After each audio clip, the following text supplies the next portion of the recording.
இன்னைக்கு நம்ம 2 பேரும் சேர்ந்துருக்கோம், நம்ம மறுபடியும் சேர்றோம் அப்படின்னா நீ சமூகத்துக்கு நம்ம என்ன கொடுக்கணும் அப்படின்னா இந்த மாதிரியான காத்திரமான ஒரு படம் தான் கொடுக்கணும். இந்த படம் ஸ்டார்ட் பண்ண அப்படின்னாரு. அதுக்கப்புறம் முழுக்க சுதந்திரம் தான். எப்பவுமே எனக்கு ரஞ்சித் எவ்வளோ தெரியல ரஞ்சித்லேருந்து ஆரம்பிச்சதுனால எனக்கு எல்லா ப்ரொடியூசருமே ஒரு பெரிய சுதந்திரம் கொடுப்பாங்க. இந்த படத்துலேயே அந்த மாதிரி சுதந்திரம் தான். அப்ளாஸும் சரி, நீம் ஸ்டுடியோஸும் சரி, எல்லாரும் மிகப்பெரிய சுதந்திரத்தை கொடுத்தாங்க. அந்த மிகப்பெரிய சுதந்திரத்தின் அடிப்படையில் எடுத்தது தான் பைசன். அதனால எல்லாத்துக்கும் ரொம்ப நன்றி. பைசன் சொல்லணும் அப்படின்னா துருவோட உழைப்பு மற்றவங்களோட எல்லாத்தையும் பற்றி எனக்கு பேசுறதுக்கு நிறைய மேடைகள் பற்றி என்னோட இன்டர்வியூஸ் இருக்கு. ஆனால் ரொம்ப நேரம் ஆயிடுச்சு. அதனால எல்லாத்துக்குமே ரொம்ப நன்றி. சொல்ல வேண்டிய முக்கியமான விஷயம் என்ன அப்படின்னா பைசன் எப்படிப்பட்ட படம் அப்படிங்கிறது தான் முக்கியமான விஷயம். அதை பற்றி நாளைக்கு ட்ரெய்லர் ரிலீஸ் ஆகுது. என் லைஃப்பில் நான் ரொம்ப தூரம் ட்ராவல் பண்ணி நிறைய பிரச்சனைகளை சந்தித்து கிளம்பி வந்துட்டேன். நான் 20 வருஷம் ஆக போகுது. 20 வருஷத்துக்கு அப்புறம் நான் இப்போ திரும்பி பார்த்தா இப்போ என்னை பார்க்கும்போதுலாம் என்ன உங்கள் ஊர் எப்படி இருக்குது, உங்கள் ஊர் எப்படின்னு கேட்பாங்க.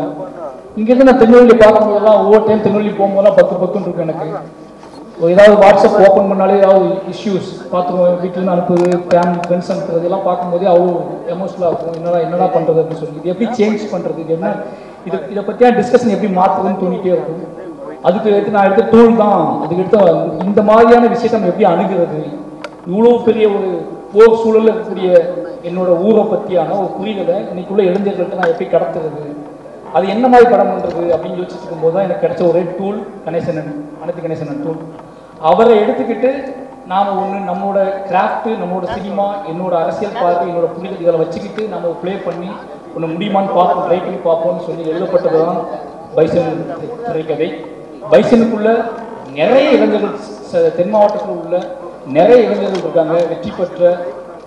வெற்றி பெற முடியாமல் போன, வாழ்க்கையை தொலைச்ச நிறைய இளைஞர்களோட கதை இருக்கு.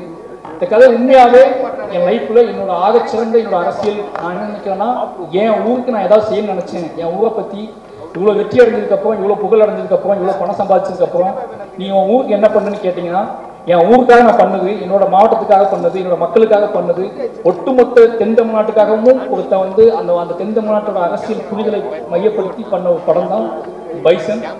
முழுக்க இந்த படம் அதுக்கான படம். என்னோட ட்ரிபியூட் தான் இது, என்னோட எமோஷனல் தான் இது, என்னோட அதிகபட்ச என்ன சொல்றது, இந்த உச்சபட்ச எமோஷனல் இது.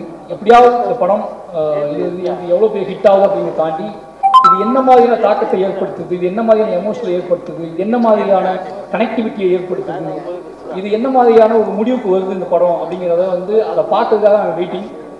அதுக்கு மட்டுமே நான் வெயிட் பண்ணுறேன். இந்த 17 அப்படிங்கிறது எனக்கு வெளியே வர ஆடியன்ஸ் படம் நல்லா இருக்குன்னு சொல்கிறத விட படம் ஹிட்டு, படம் சூப்பர் ஹிட்டு, படம் ஃபாஸ்டாக இதெல்லாம் தாண்டி எனக்கு இந்த படத்துக்குள் பேசப்பட்டிருக்கக்கூடிய விஷயத்தை என்னவா தமிழ் சமூகம் எடுத்துக்குது அப்படிங்கிறத தெரிஞ்சுக்கிறதுக்காக ரொம்ப ஆர்வமாக இருக்கேன். அதுக்கு காரணம் நாங்கள் அதாவது என்னது, அதுக்கு முக்கிய காரணம் இதோ வாழ்க்கை சூழல் தான். இது ஏதாவது பண்ணி ஆகணும் அப்படிங்கிறத பண்ண படம் பைசன். நிச்சயமாக அந்த வேலையை செய்யணும் உறுதியாக நம்புகிறோம். அதுக்கான காரணம் இந்த பைசனில் வேலை பார்த்த அத்தனை பேருமே இதை புரிஞ்சுக்கிட்டு வேலை பார்த்துருக்காங்க, இந்த எமோஷனில் புரிஞ்சுக்கிட்டு வேலை பார்த்துருக்காங்க. அவங்க அத்தனை பேர்த்தையும் நான் அதை கடத்தினேன். அமீர் சாராக இருக்கட்டும், பசுபதி சாராக இருக்கட்டும், லால் சாராக இருக்கட்டும், எல்லாருக்கிட்டையும் நான் பேசுறது கதையை பற்றி கிடையாது, என் ஊரை பற்றி, என் நிலத்தை பற்றி, இங்கே போய் சிக்கலை பற்றி, இங்கே இது எப்படி.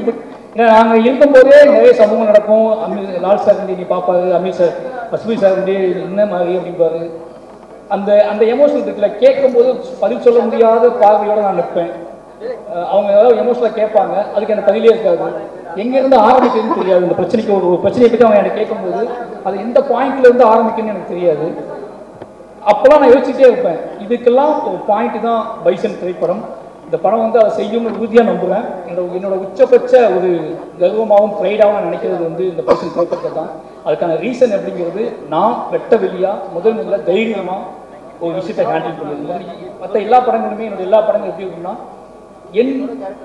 நான் ஓன் பண்ணிக்கிட்ட என்னோட விஷயத்தை நான் ப்ரெசென்ட் பண்ணுவேன். த ஃபர்ஸ்ட் டைம் என்னோட கவலையை, சமூகம் சார்ந்த என்னோட கவலையை, என் ஊர் சார்ந்த என்னோட கவலையை, என் மக்கள் சார்ந்த என்னோட கவலையை, என் மக்களுங்கிறது தென் தமிழ்நாட்டில் இருக்கிற ஒட்டுமொத்த மக்களுமே, ஒட்டுமொத்த மக்களுக்கு இருக்கிற கவலையை பற்றியான ஒரு படமாக இந்த படத்தை எடுத்திருக்கேன். நிச்சயமாக இந்த படம் அந்த மாதிரியான ஒரு பெரிய டிஸ்கஷனை உருவாக்கணும் அப்படின்னு நம்புகிறேன். உருவாக்கும். அதுக்காக மட்டுமே இத்தனை வருஷம் நான் சினிமா கற்றுக்கிட்டது, கிராஃப்ட் கற்றுக்கிட்டது, நான் ஒட்டுமொத்தமாக கற்றுக்கிட்டது இந்த படத்துக்கு தானோ அப்படிங்கிற மாதிரியான உணர்வு எனக்கு இந்த படம் பார்க்கும்போது வந்துச்சு.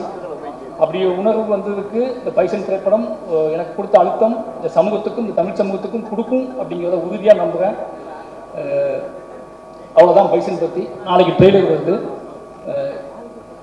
நிச்சயமாக இந்த பைசன் ஒரு தமிழ் சமூகத்தில் ஒரு அறிவை உண்டாக்கும்.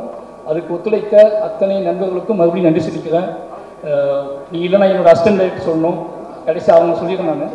நான் மற்ற எல்லாத்துக்குமே நான் நன்றி சொல்லிட்டு நினைக்கிறேன். என்னோட அசிஸ்டன்ஸ் பொதுவாகவே என்ன சொல்கிறது, அஞ்சு சொல்லுவார், என்னடா அங்கேயே போய் எடுத்துகிட்டு இருக்க அப்படின்னு. அங்கேயே போய் தான் எடுக்கிறேன் அப்படின்னாலும் அவங்க அதே சிலுங்கி தான், அதே சட்டை தான் மாற்றிக்கிட்டே தான் இருக்காங்க. ஆனால் அதுலேயும் நிறைய ஓடிட்டே இருப்பாங்க. எல்லாரும் நிறைய வேலை செஞ்சாங்க இந்த படத்தை. ஏன்னா இந்த படத்தை பற்றியான புரிதல் அவங்களுக்குமே இருந்துச்சு, இந்த படம் ஏன் எடுக்கிறாங்கன்னு சொல்லி. ரொம்ப நன்றி. இந்த படத்துக்கு வெளியே இருந்து நிறைய வேலை பார்த்துருக்காங்க, அவங்களுக்கும் நன்றி. நிறைய கபடி வீரர்கள் ரொம்ப சப்போர்ட் பண்ணாங்க. மெயின் என்னோட பிரச்சனையை, என்னோட ப்ரெஷரை, என்னோட கோபத்தை இந்த படம் எல்லா மற்ற படத்தை விட இந்த படத்தை நான் நிறைய ரொம்ப ப்ரெஷராக இருந்தேன். நிறைய வேலை பார்த்தேன். உடல் உழைப்பு தேவைப்பட்டுச்சு. அந்த உடல் உழைப்பு போடும்போது ஒன்று கோபம் இல்லை, அந்த கோபத்தின் அடிப்படையில் தான் இந்த படம் வேலை பார்க்கப்பட்டுச்சு. அந்த கோபத்தை அக்செப்ட் பண்ணிக்கிட்டு எங்கெங்கேருந்து வந்த வெளி ஸ்டேட்லேருந்து வந்த நிறைய கபடி பிளேயர்ஸ், ஏன்னா இப்போ நான் இப்போ அவங்க வேறு வாழ்க்கைக்கு வந்துட்டாங்க, மேட்டில் விளையாட ஆரம்பிச்சிட்டாங்க. ஆனால் அவங்க அத்தனை பேருமே எனக்காக மண்ணில், அதுவும் மத்தியான வெயிலில் அவங்க விளையாண்டு கொடுத்தது அது எதுவுமே மறக்க முடியாது. இந்த படத்தோட வெற்றி தான் அவங்களுக்கு சமர்ப்பணம்.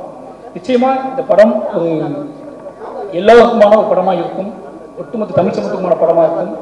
இந்த படத்தை எனக்கு இந்த படத்தை முழு சொந்தமாக எடுக்க அனுமதிச்ச ரஞ்சித் அண்ணாவுக்கு மறுபடியும் நன்றி. இந்த நேரத்தில் கடைசியாக சொல்லிக்கிறது, இந்த மாரிசெல்வராஜ் என்ற பெயரை முன்வைத்து நகரத்தில் நிகழ்த்தக்கூடிய அத்தனைக்கும் ராம் சார் அப்படிங்கிற ஒருத்தர் தான் காரணம். இந்த அரசியல் புரிதலை அவங்க உருவாக்கினார். இந்த மேடையில் அவர் எனக்கு இல்லை. எனக்கு என்னன்னா என்னோட பெரிய பலம் அவர் தான். அவர் சொன்னார், இந்த படம் பார்த்துட்டு உன்னோட பெஸ்ட் அப்படின்னாரு. ஒவ்வொரு படமும் அதை காட்டும் போது இந்த வார்த்தையை நான் வாங்க ட்ரை பண்ணுவேன். பெரியம்பால் பண்ணும்போது பெஸ்ட் படம் எடுத்துடா அப்படின்னாரு. கர்ணன் பண்ணும்போது என்னடா பெரியம்பால் தாண்டிட கூடாது அப்படின்னாரு. அப்புறம் மாமன்னன் பண்ணும்போது அதே மாதிரி ஒன்று சொன்னார். வாவை பண்ணும்போது எப்படியோ பெஸ்ட் படத்தை எடுத்துட்ட அப்படின்னு சொன்னார். ஆனால் இப்படி பைசன் பார்த்துட்டு உங்களுடைய பெஸ்ட் இதுதான்டா அப்படின்னாரு. இப்படி எனக்கு என்ன தோணும் அப்படின்னா, ஒரு விஷயம் தான் மெயினாக தோணும் எனக்கு எப்போவுமே. நான் எடுக்கிற படம், நான் எடுக்கிற விஷயம் எதுவாகவோ கரெக்டானாலும் என்ன பண்ணாலும் எனக்கு தோண வேண்டியது, நான் ஏதாவது ஒன்று ரொம்ப உறுதியாக நம்பி ஒரு விஷயம் பண்ணுவேன். அந்த நம்பி பண்ணுற விஷயம் மக்கள்கிட்ட போய் சேர்ந்துருமா சேராதா அப்படிங்கிற பயம் மட்டும்தான் பெருசாக எனக்கு இருக்கும். அது தப்பாக புரிஞ்சிடக்கூடாது அப்படிங்கிற பயமும், அது சரியாக போய் சேரணுமே அப்படிங்கிற பயம் மட்டும்தான் எனக்கு அதிகமாக இருக்கும். ஆனால் இந்த படத்தில் அந்த பயம் சுத்தமாக இல்லை. அதுக்கான காரணம் இந்த படத்தை ஆல்ரெடி பார்த்த நண்பர்களும், ரஞ்சித் அண்ணா, மற்றபடி எல்லா அப்ளாஸ், இந்த டீம் இவங்க கொடுத்த பெரிய சப்போர்ட். கிட்டத்தட்ட நான் இந்த மொமெண்ட்டெல்லாம் ஏன் கிரியேட் பண்ணேன் அப்படின்னா, இவங்க ஆல்ரெடி என்கிட்ட ஒரு சக்ஸஸான மாதிரியே பேசிட்டு இருப்பாங்க, பயங்கரமாக சக்ஸஸ் மீட் மாதிரி அடுத்ததான் சொல்லிட்டு. அதுக்காக தான் இந்த மொமெண்ட் எல்லாம் கிரியேட் பண்ணது. ஏன்னா இவங்க எல்லாருமே ரொம்ப ஹார்ட் ஒர்க் போட்டாங்க. அப்போ நான் ஏதாவது வெறுமனா இவங்களை எப்படி பண்ணுறது அப்படிங்கும்போது தான் ஏதாவது ஒன்று பண்ணி அவங்களுக்கான நன்றி நம்ம தெரிவிச்சிடணும் அப்படிங்கிறதுக்காக தான் அவசரமாக இந்த இதெல்லாம் கிரியேட் பண்ணுது. நிறைய பேருக்கு கொடுக்க முடியல. அதுக்கான காரணம் நேரத்தான் ரெடி பண்ண ஆரம்பித்தோம். நிச்சயமாக இது கொடுக்க முடியாத ஆட்களுக்கு நிச்சயமாக கண்டிப்பாக கொடுத்துருவாங்க. இது ரொம்ப அவசரமாக ரெடி பண்ணது. அதனால் இது வாங்க முடியாத கொடுக்காத ஆட்களுக்காக மன்னிப்பு கேட்டுக்கிறேன். இது ரொம்ப அவசரமாக ரெடி பண்ணது. லால் சார் ரொம்ப தேங்க்யூ. எல்லாத்துக்குமே ரொம்ப நன்றி. இங்கே எல்லாருமே இந்த படத்தில் பண்ணவங்க எல்லாருமே ஒன்றே ஒன்று இருந்துச்சு, எல்லாருமே மாரியை லவ் பண்ணாங்க. மாரியை லவ் பண்ணால் மட்டும்தான் அந்த படத்தில் எல்லாம் வேலை செஞ்சாங்க. எனக்கு நல்லாவே தெரியும். பொதுவாக லவ் பண்ணாலே நமக்கு தெரியும்ல, நம்ம யாராவது லவ் பண்ணால் நம்ம ஓவராக உரிமை எடுத்துக்குவோம், அவங்ககிட்ட ஓவராக சண்டை போடுவோம், ஓவராக இதாக பண்ணல. அந்த மாதிரி நான் நிறைய விஷயம் பண்ணியிருப்பேன். அதுக்காக சாரி, மன்னிப்பு கேட்டுக்கிறேன். யாரையாவது ஹர்ட் பண்ணியிருந்தா இது பண்ணியிருந்தா மன்னிச்சுக்கோங்க. ஆனால் எனக்கு நல்லா தெரியும் நீங்கள் எல்லாம் லவ் பண்ணுறீங்கன்னு. அதே மாதிரி உங்களுக்கும் தெரியணும் நான் உங்களை லவ் பண்ணுறேன். ஓகே, அதனால் எல்லாத்துக்குமே நன்றி. 17 ரொம்ப ஒரு வெயிட் பண்ணுறேன். அப்போ முக்கியமான விஷயம் சொல்லணும், நான் நினச்சே பார்க்கல பைசன் தீபாவளிக்கு வந்து என் லைஃப்பில் தீபாவளி பண்டிகை அப்படிங்கிறது ஒரு முக்கியமான பண்டிகையே கிடையாது. அதுக்கான காரணம் சின்ன வயசுலேருந்து எனக்கு தீபாவளி கொண்டாடுறதுக்கான மனநிலையே இருக்காது, அதுக்கான ஸ்பேஸே எங்கள் வீட்டில் இருக்காது. அப்போ தீபாவளி சும்மா கடந்து கவிதை கூட நான் எழுதி சென்னையில் இருந்த புதுசில் ஒரு பாலிய நண்பனின் மரணத்தை போல கடந்து செல்கிறது தீபாவளி. பாலிய நண்பனின் மரணத்தின் நினைவை போல கடந்து செல்கிறது தீபாவளி. தீபாவளி மேலே அவ்வளோ விருப்பம் எனக்கு இருந்துச்சு. ஃபர்ஸ்ட் டைம் தீபாவளி நான் கொண்டாட போகணும்னு நினைக்கிறேன். ஃபர்ஸ்ட் டைம் இந்த தீபாவளிக்காக நான் வெயிட் பண்ணுறேன். என் குடும்பமும் இந்த தீபாவளிக்காக வெயிட் பண்ணுறது. தீபாவளியை நான் தமிழ் சமூகத்தோடு சேர்ந்து பைசனோடு சேர்ந்து கொண்டாட போவேன்.